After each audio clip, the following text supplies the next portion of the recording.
哲学爽歪歪，火力松歪歪。每集为您介绍一位哲学思想家。上集影片我们介绍了斯宾诺莎的伦理学，这集影片我们来介绍斯宾诺莎的政治哲学，也就是《神学政治论》这本书，探讨人要如何打破社会束缚，获得真正的自由。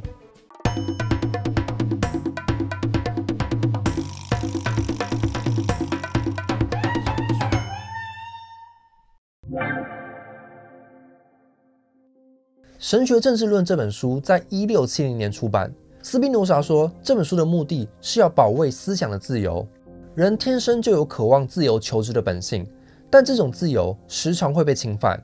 当时阿姆斯特丹是欧洲最宽容的城市，荷兰的立国宪法就规定，每个人都享有宗教自由，不会在崇拜神的问题上受到骚扰。这个立国承诺是说，你有信仰宗教的自由，但是你没有不信仰的自由。像斯宾诺莎被视为无神论者，就遭到迫害。当时荷兰政府甚至规定，公务员必须是科尔文教派的人。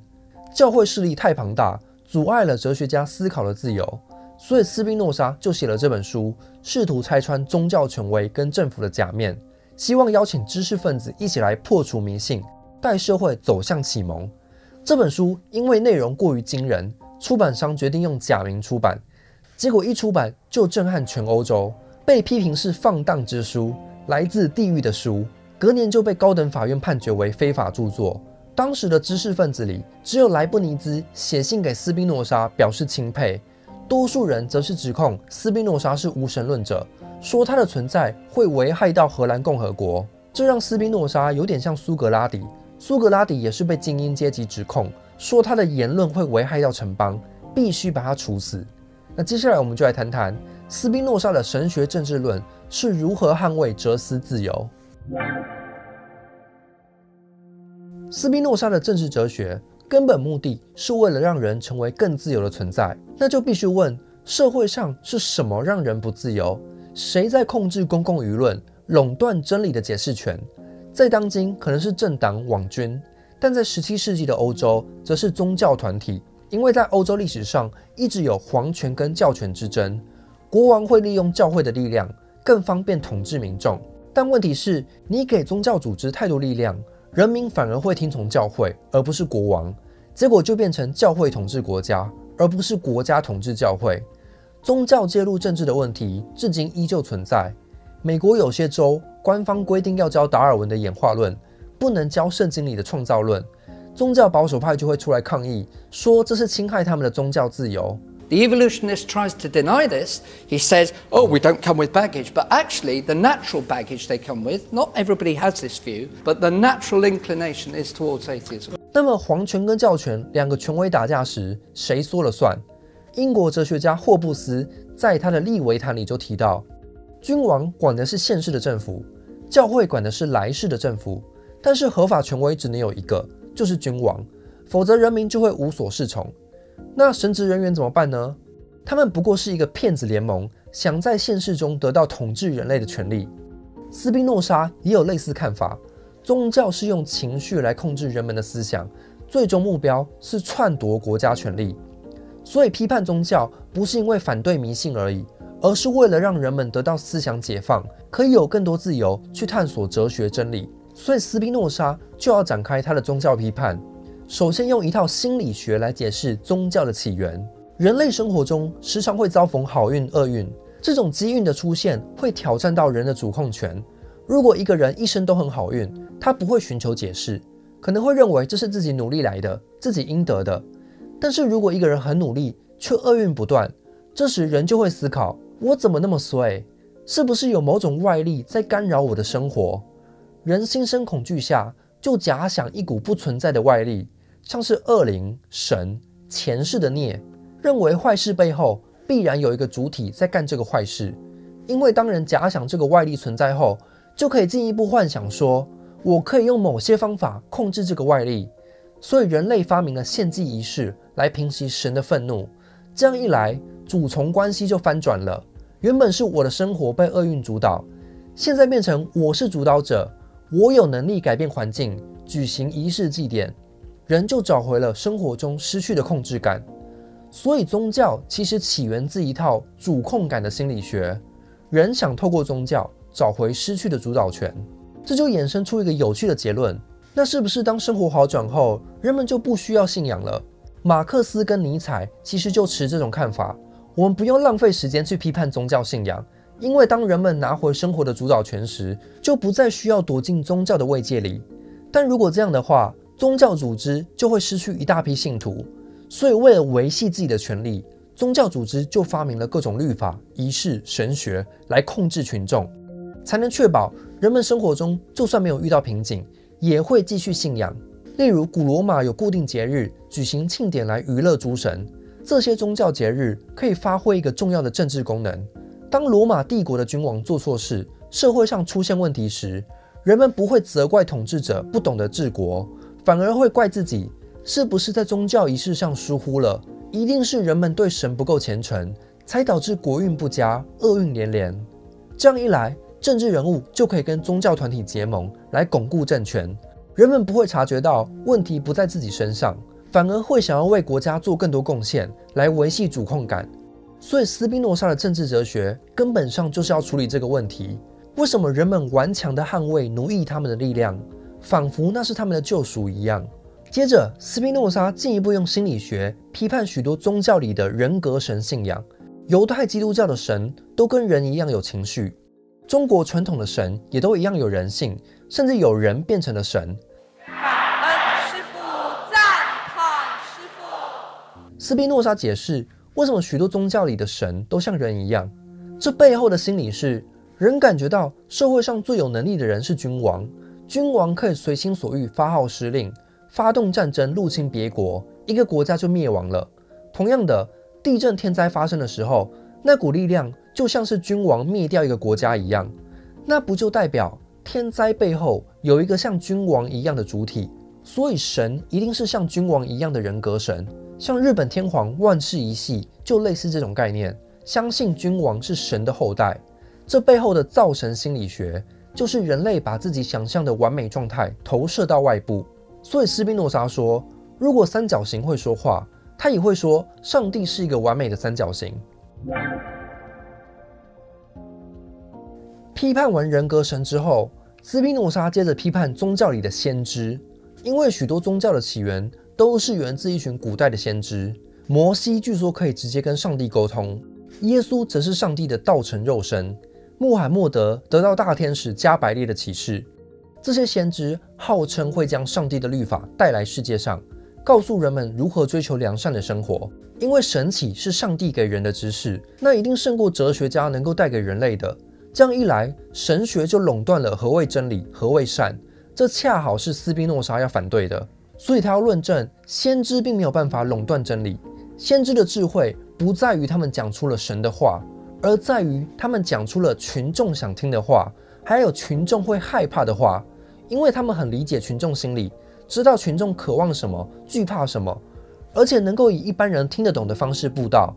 例如摩西跟以色列人说，上帝是一团烈火，在希伯来文中，火同时有愤怒的意思，就是以意象化的方式描绘一个愤怒的上帝，让受众一下就能理解。换句话说，先知赢过哲学家的地方就在于，先知愿意屈就于受众的理解力，但是哲学家却不管人家听不听得懂，完全不理人家受得了受不了你。再来，哲学会输给神学，是因为哲学家没有先知那么丰富的想象力。斯宾诺莎认为，先知其实是一群很会脑补的人，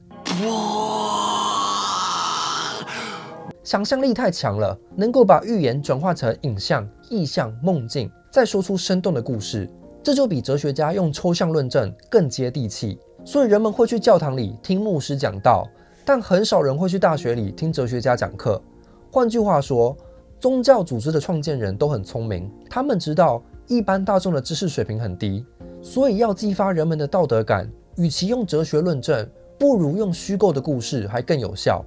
因为就算一个人听了虚假的故事去行善，这个人依然是在行善。When your time on earth has ended, we calculate the total value of your life using our perfectly accurate measuring system. Only the people with the very highest scores, the true cream of the crop, get to come here, to the good place. 但斯宾诺莎恰好反对这点，如果你不敢做坏事，是因为有人骗你说死后会下地狱，那你其实是被恐惧威胁的，而不是因为你真的知道什么是善恶。决定你行动的是情绪，而不是理性。你等于是被情绪勒索的人，而不是真的自由。Actually, fear has been a recruiting tactic used by organized religion for centuries. When you add guilt to keep people in line, it's an extremely efficient form of crowd control. Our religion is based on love, Sheldon, not fear.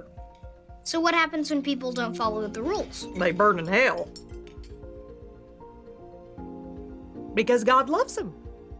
斯宾诺莎认为，这反而阻碍了人类理智的发展。你没有理解善恶的知识，而只是本能的被情绪牵着走。就像大人骗小孩说，你做坏事，警察就会把你抓走。事实上，我们可以用理性论证，告诉人们为何行善是好的，为什么应该要爱你的邻人，不是因为上帝说了算，而应该提出论证，让人服从于理性去行动。这被斯宾诺莎称作真实宗教。但犹太律法的观点恰好相反，如果人是因为理性，而不是因为信仰而去做善事，那就得不到神的祝福。Oh no！ 所以斯宾诺莎反而更赞扬新约圣经里的保罗，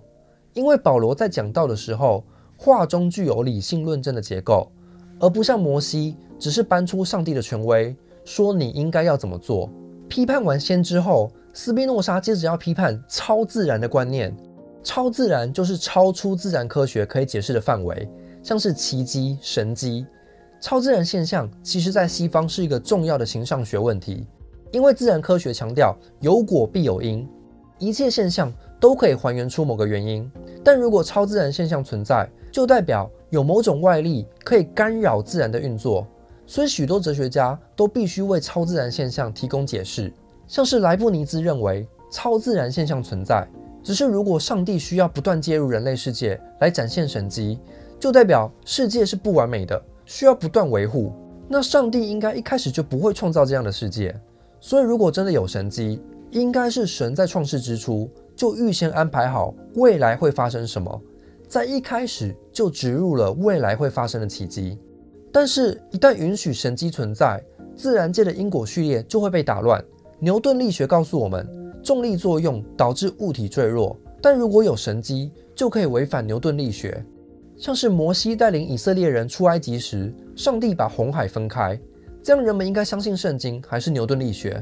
斯宾诺莎说，所有的超自然现象必定有某个自然的原因，只是当事人知识水平不足，无法解释而已。因为自然界是一个实体，万物都是受到自然律决定的，所以宇宙中不存在偶然性。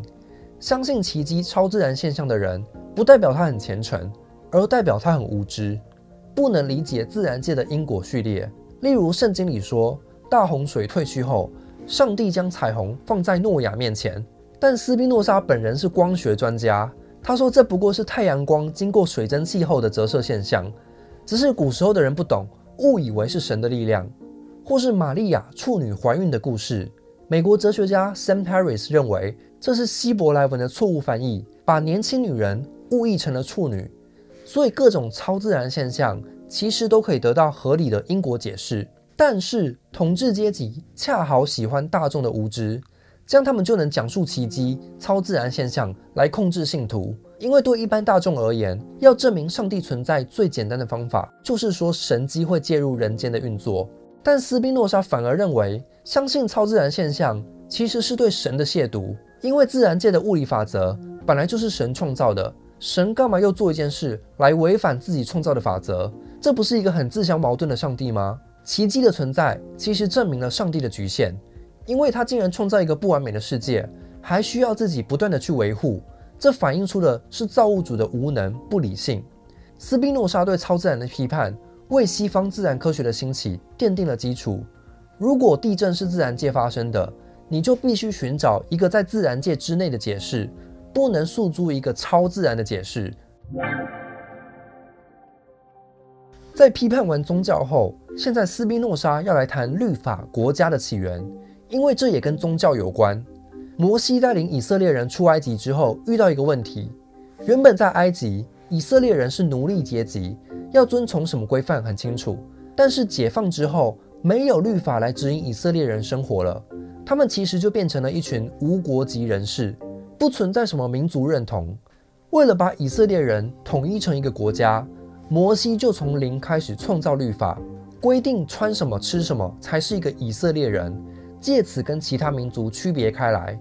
这时摩西发现，如果成员遵守律法不是因为恐惧，而是因为忠诚，那这个社群就会更强大。所以摩西就告诉人们，这些律法不是他定的，而是上帝告诉他的。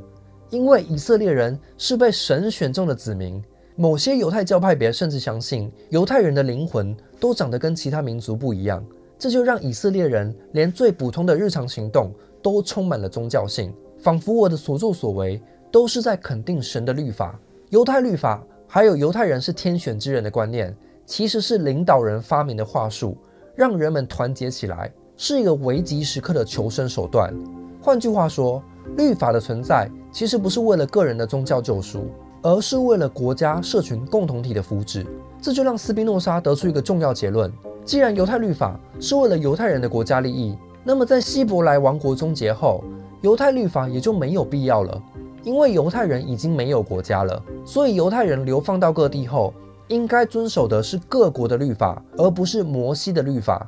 这就是为什么斯宾诺莎会被当时的犹太社群开除。他认为犹太人自以为是神选之人，这种民族优越感反而会撕裂他们跟其他群体的关系。在17世纪时，欧洲打了30年的宗教战争，当时的哲学家都在想一个问题：社会秩序如何可能？国家跟教会号称会带来和平幸福，为什么反而带来战争伤亡？所以当时的哲学家都希望重新寻找一个社会秩序的根基。例如霍布斯就说，我们可以想象一下，人类在无政府状态下会用什么方式相处？霍布斯认为，每个人都会追求自己的利益，扩张自己的权利，因为这时候还没有政府决定什么是法律对错，所以你使用暴力争夺资源也没有犯法的问题。这样的结果就是强者会支配他人，但是弱者也可能团结起来支配强者，变得比他更强。在自然状态下，人人互相忌惮，相互开战，那这个民族可能很快就灭亡了，反而无法自保。所以有理性的人会发现，和平反而更有利于所有人，必须有一个中立的仲裁来终止这种无政府状态。所以休战的各方就签订契约，授权一个可以执法的最高权力机构来维系和平，这就是国家的起源。斯宾诺莎部分同意这种说法，没错，人性都是追求自我保存，但霍布斯赞成的是君主制，就是主权归属于单一个体，一位国王。斯宾诺莎认为，君主制是对自由的侵犯，因为统治者不一定会为人民利益着想。民主制才能实现国家共同利益，因为在民主会议中，不太可能多数人同时容许蠢事发生。民主可以容许非理性的个体存在，只要不要变成多数就没问题，因为理性的人依然可以挡下不合理的法律提案。如果法律是在人民同意的情况下批准的，那人们服从法律其实就是服从自己的意志。这个观念对斯宾诺莎来说很重要。做一个守法的公民，不是因为我是法律的奴隶，而是因为我认为法律合理，受到我的意志肯定。那如果国家通过不合理的法案，甚至变成专制呢？这时候人们就变成了法律的奴隶，那民众就有权反抗，收回当初赋予国家的权利。斯宾诺莎认为，国家存在的目的是让公民能够自由成长。这里的自由，意思是能够不受限制的使用理性，而不受情绪恐惧的束缚。例如犯法的人会受到国家惩罚，但如果公民能理解为什么法律这样规定，背后的道理是什么，公民就不是因为恐惧而不做坏事，而是因为理性而选择不做坏事，也因此成为了一个更自由的人。为了让公民自由成长，国家也应该保障公民的言论自由。斯宾诺莎的好友科尔巴格因为公开反对教会的言论而被关，最后死在监狱里。这件事对他影响很大。斯宾诺莎辩护言论自由的论点有3个层次。首先，如果哪天法律禁止某些话不能说，公民依然会继续表达他们所相信的，只是改成私下表达，不让别人知道而已。这就像很多国家禁止大麻，这不会让抽大麻的人欲望消失，只是变成私下购买大麻。所以斯宾诺莎说，不能被禁止的东西必然应该被允许，就算会伴随伤害。那当今荷兰对大麻的态度其实就是这样。再来是情绪层面上，压制言论自由会造成群众的怨恨心理，人们之间会彼此仇视，社会反而会不团结。最后是在效益层面上，言论自由有助于人类知识跟创造力增长。像是17世纪的荷兰，就是经济、艺术、文化都高度发展。相比之下，你看今天的中国，许多文艺创作都有官方审查，很多好莱坞电影无法在中国上映，整个社会就无法释放出文化创造力。但斯宾诺莎对言论自由有一条底线，如果是可能会推翻国家的煽动性言论，那政府应该审查，其他像是歧视商人的玩笑都应该容忍。今天这支影片，我们介绍了斯宾诺莎的神学政治论。为了捍卫哲思的自由不受侵犯，斯宾诺莎提出了宗教起源的心理学，排除奇迹的可能性，揭穿先知的启示能力，最后否认宗教律法的正当性，捍卫国家所保障的言论自由。这让斯宾诺莎被誉为现代性之父、启蒙运动的先锋。英国、法国、美国的革命运动都受到这本书的启发。在革命后建立世俗化的政府，不受宗教势力的干预。如果说伦理学是解放作为个体的人，那神学政治论就是要解放作为公民的人，去批判社会上有哪些势力表面上伪装成救赎，其实带来的是奴役。而要得到真正的自由，就必须揭露这些奴役背后的心理机制，让大众知道他们是如何被情绪操控，深陷于不自由当中。我们也可以想想，在当今社会上有哪些声音伪装成救赎，其实是带来奴役？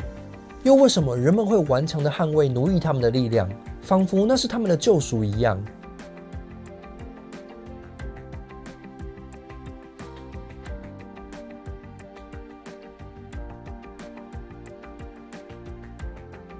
留言加分享本集的影片贴文，就可抽不逊的异端一本。本集影片由频道会员赞助播出，也欢迎您使用超级感谢或是加入频道会员，支持超级歪创作更多影片。